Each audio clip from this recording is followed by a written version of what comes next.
Hello, I am making this video in hopes of helping you get rid of those NHIs or missing assignments. It's not scripted and I'm trying to make it as quick as possible. Welcome to my classroom. If you notice, I have a few inspirational signs around and I hope that you take a look at those and maybe they'll inspire you to move forward in moving forward that you will not have NHIs. Notice the student on the left has a lot of piled up homework and the student on the right does not. And we're trying to get you to be like the student on the right.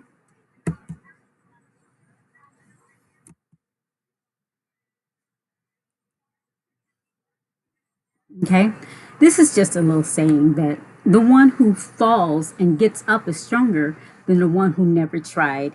Do not fear failure, but rather fear not trying. That's the biggest part of getting these missing assignments. We're finding that it's not that you don't know what you're doing, it's that you're not turning in the assignment. You just have to make that effort and try, okay?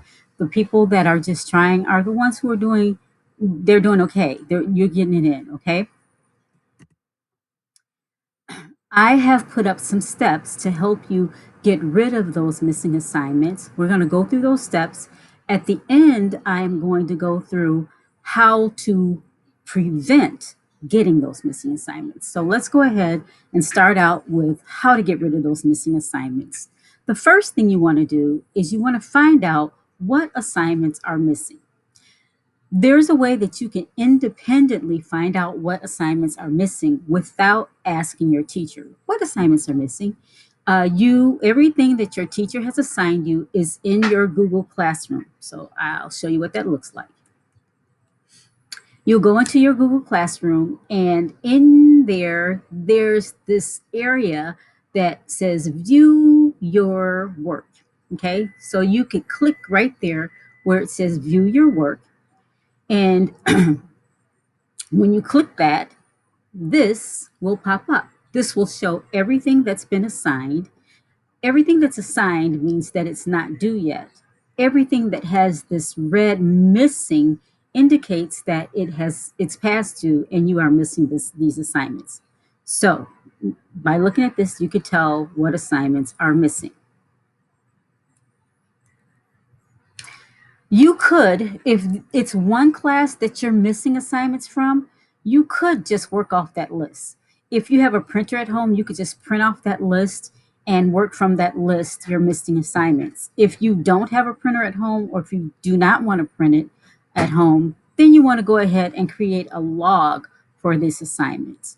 If you have multiple classes that you are missing assignments from, I strongly suggest that you create a log anyway, because if you're working from the computer, it is uh, a challenge and it gets very cumbersome flipping from screen to screen, finding your missing assignments. So I would suggest that you create a log to do that. I'm going to show you. I like to use a bullet journal. I strongly suggest that. So you'll see some bits and pieces of a bullet journal in here, and I could talk about that later. Another video. But anyway, you create a log. So I'm going to go ahead and show you what that looks like. So in a bullet journal, I have made up missing a log. And this student, made up student, has English, algebra, physics, government, PE class, and some elective, right? And these are the missing assignments that this student has. I've listed the made up assignments, and the red stars are the assessments. Note that assessments have a higher percentage points for your grades. So any assessments that you don't do are really making your grades drop significantly. So you want to make sure you get those assessments in. Now, what I want to tell you though is many times the assignments are the foundation for the assessment. So oftentimes you have to do the assignments to be able to understand what's on the assessment. And sometimes you don't have to, but I'm not telling you not to do the assignment, but I'm definitely telling you to get those assessments done.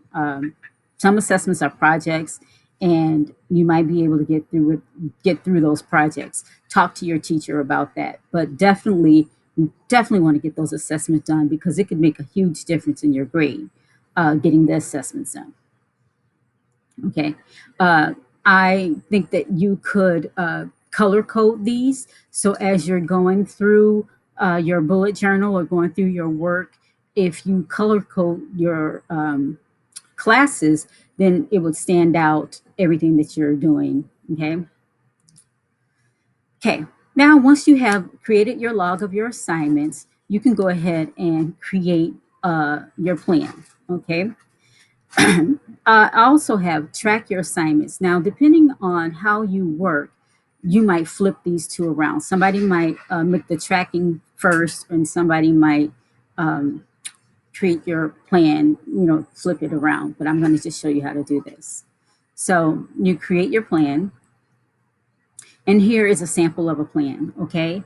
Um, you're going to write out your days, and then you're going to put in the assignment and the work that you're going to do. This is where I would put in my color code. So at a glance, I would know that on Monday, I'm going to work on English, math, and science. On Tuesday, I'm going to work on um, my U.S. history.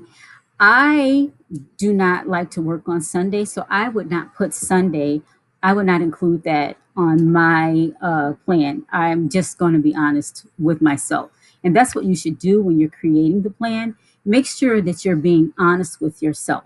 If you know that you're not going to work on Saturday because Saturday is the day that you go and hang out with your friends or you binge watch Netflix and you're not going to work, do not include that in your plan because it's going to totally mess up everything. So make sure you're making a plan that's going to be realistic for you.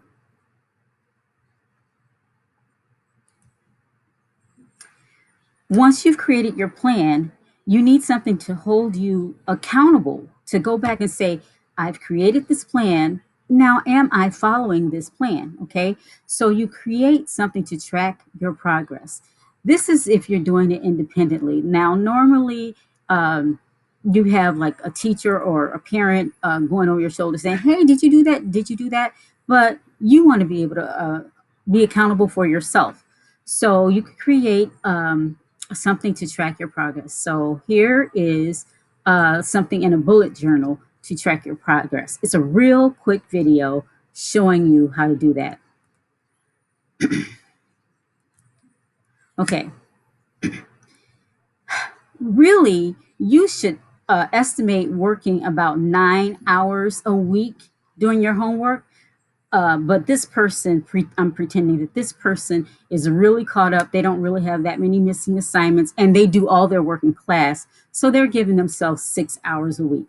So basically, what is happening here is this person has um, put down that they're working Tuesdays, Wednesdays, Thursdays, Fridays, and Saturdays, and they're working 6 hours a week. On the bottom, they have the hours going 1 through 6. And then they have that color code that matches that other page. Okay. When you go back up to the top, you're going to track that assignment. You're going to track the work. So on Tuesday, they did 1 hour of English. And then uh, they did that same day on Tuesday, they did 1 hour of blue, whatever blue is. I don't remember what blue is. I have to look down there. And then on Wednesday, they worked one assignment for 3 hours. Okay. So right now they've got 5 hours of work they've done. So they were supposed to have been working for 6 hours. It was the elective.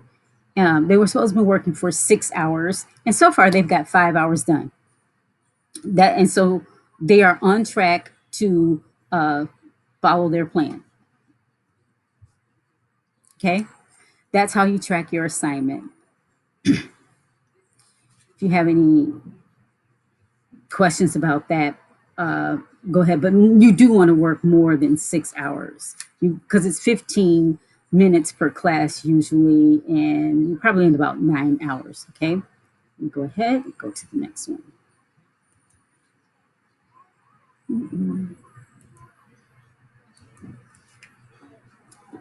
Get out of here.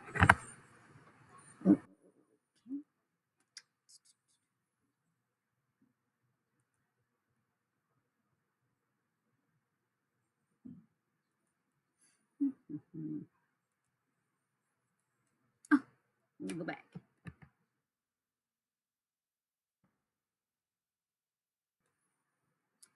Okay, so now you have created your work, you've tracked your plan. That means you've gotten some work done, and now you're ready to turn some work in.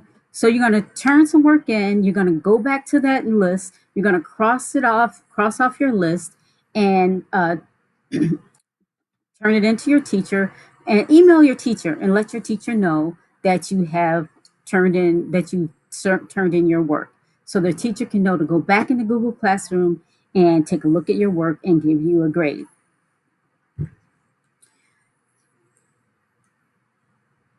Now, what I just talked about is you working independently, trying to catch up your missing assignments. You could also take that work that I just gave you and pair that with working with the teacher during teacher office hours.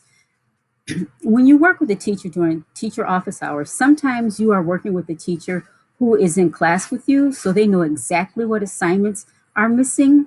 And sometimes you are working with a teacher who is not in class with you, so they don't know what assignments are missing. So it's important that you come prepared to meet with this teacher and let this teacher know exactly what it is you need help with.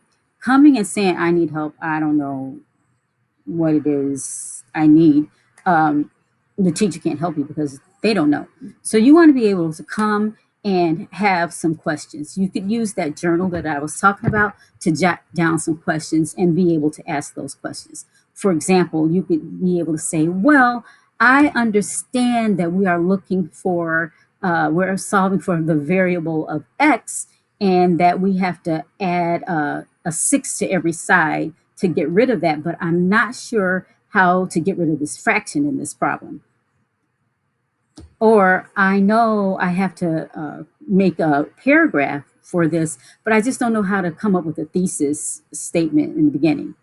Or you could say, I'm not sure how to analyze the first quadrant of this sonnet, and could you help me with that? So you want to be sure that you have a specific question to help with the teacher. You know why that's important is you don't want to waste your time by a teacher trying to help you with something you already know.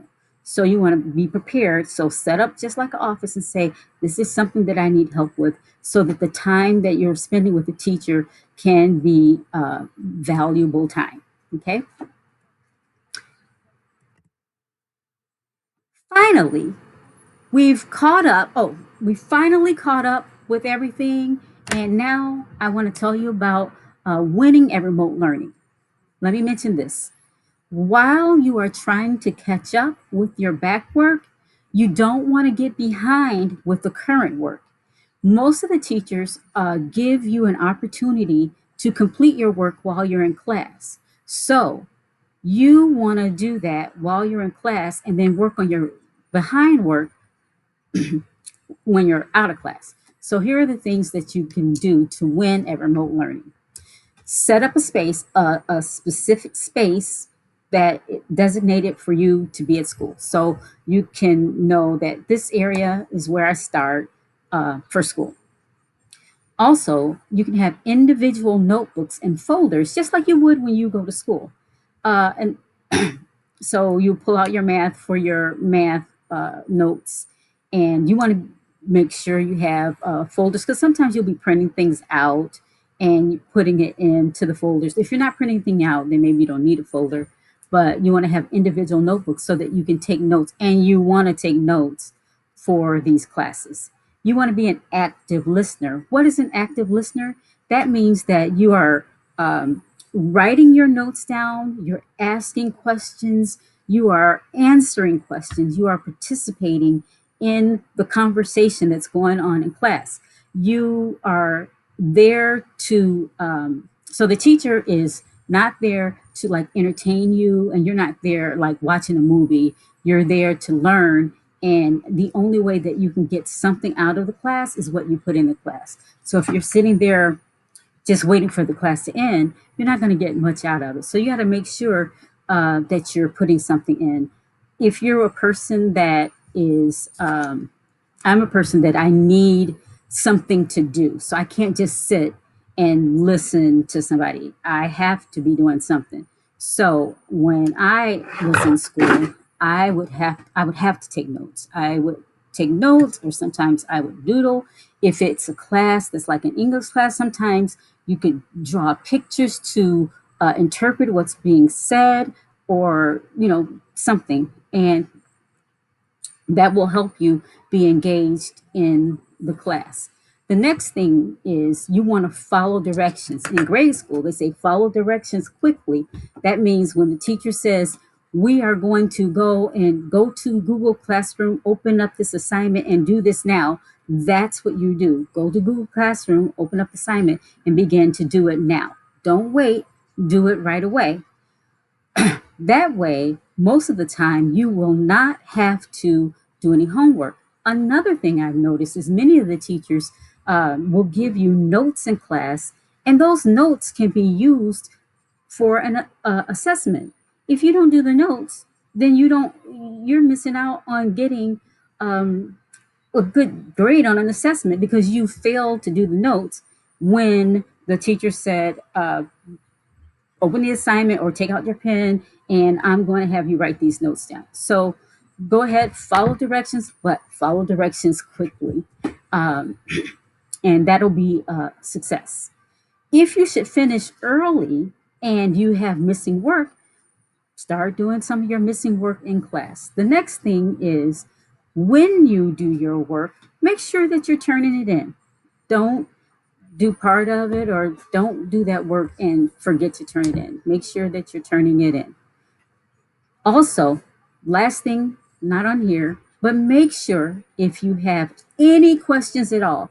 The thing about the remote learning, it's a challenge. It's a challenge for everybody. For people who are kind of shy and don't like to ask questions, this is a really good environment for them, because there's that little chat window where you can ask your teacher a question without anybody else knowing what's going on. You could put it in there, and the teacher can answer the question to the whole class, and they have no idea who asked the question. So please use that chat window to clarify anything that you don't understand. The other thing about this remote learning environment is if the class ends, you could stay around and talk to the teacher and just get some clarification. So you can really use this remote learning environment to learn and get your work done. The teachers have office hours. So you do have to put yourself out there and make that effort to pass, but it really doesn't take that much. It really doesn't take that much. Hope you have learned something from this video, and keep up the good work.